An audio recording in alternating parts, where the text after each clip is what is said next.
L'electricitat és tan necessària avui en dia que no ens podem imaginar la vida sense ella. D'on prové l'energia elèctrica?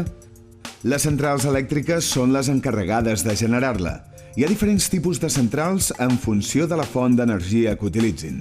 Les centrals basades en fonts d'energia renovables estan en plena expansió, tot i que actualment encara no poden satisfer tota la demanda energètica de la societat.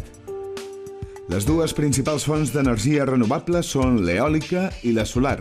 Vegem com funcionen aquestes centrals. Les centrals eòliques utilitzen la força del vent com a font d'energia.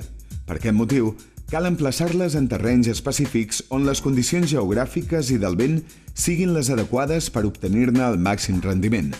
Per determinar aquests emplaçaments es fan estudis acurats durant un any. Una central eòlica es compon d'un conjunt de molins o aerogeneradors que s'encarreguen de recollir la força del vent que després serà transformada en electricitat. El vent bufa i topa contra les aspes. Les aspes tenen mides diverses. Les més grans poden arribar als 37 metres de llargada. Quan el vent topa contra les aspes, aquestes es mouen i fan girar l'eix principal que la sosté. L'eix es mou a poca velocitat, però amb molta potència.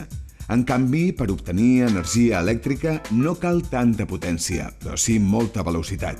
D'això se n'encarrega la multiplicadora. La multiplicadora és un mecanisme ple d'engranatges perfectament encaixats que generen aquesta conversió a molta velocitat. També hi ha un eix secundari, de menys gruix, que és el que recull la velocitat que ens proporciona la multiplicadora. L'eix secundari gira a 1.500 revolucions per minut. Aquest segon eix està connectat al generador. Aquí és on es produeix la transformació de l'energia mecànica en energia elèctrica. El generador conté imants i una gran quantitat de cable de coure enrotllat. Funciona talment com una dinamo. Mentre l'eix giri i faci moure els imants, es generarà electricitat. Cada aerogenerador està equipat amb un anemòmetre que s'encarrega de controlar la velocitat del vent i una baleta que en detecta la direcció. D'aquesta manera, l'aerogenerador sap quan posar-se en marxa i cap on encarar-se. Si el vent bufa a més de 25 metres per segon, el sistema atura l'aerogenerador, ja que si no es podria trencar. Per aturar-lo amb seguretat, l'aerogenerador està equipat amb dos sistemes de frenada, un a les mateixes pales i l'altre un fre mecànic situat entre la multiplicadora i l'eix secundari. L'aerogenerador té un sistema de refrigeració per compensar un eventual sobreescalfament mentre funciona. Aquest sistema pot ser a base d'aire o d'aigua.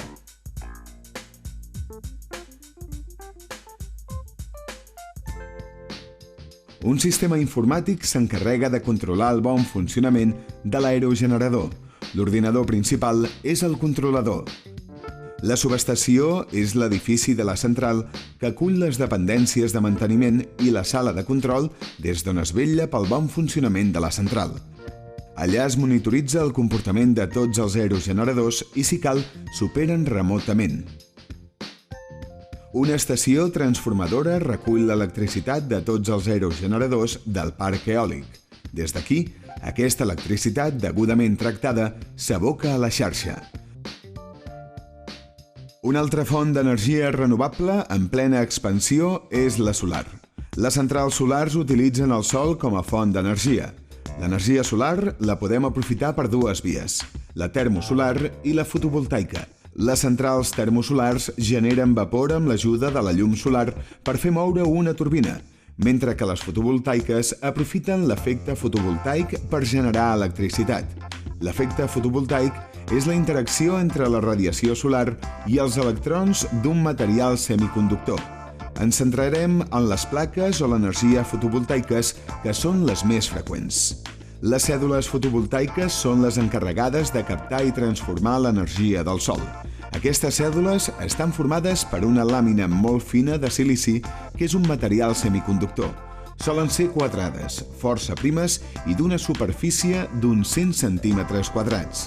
L'electricitat que generen és en forma de corrent continu i a tensions molt baixes. Aquestes cèl·lules s'uneixen entre elles formant una estructura única, els mòduls fotovoltaics. Un conjunt de mòduls forma un panell. Dins dels mòduls, les cèdules estan situades en filera i connectades entre elles en sèrie per aconseguir més tensió.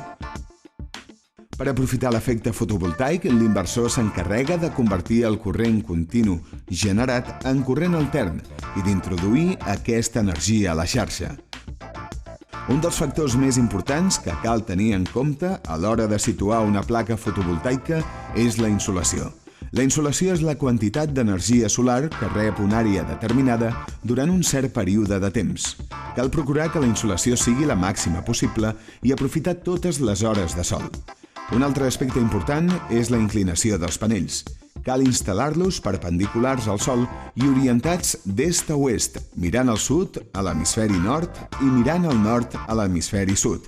Altrament, es perdrien moltes hores d'irradiació. Endesa s'esforça per aconseguir donar més protagonisme a aquestes fonts d'energia alternativa i així poder subministrar electricitat d'una forma més neta i eficient.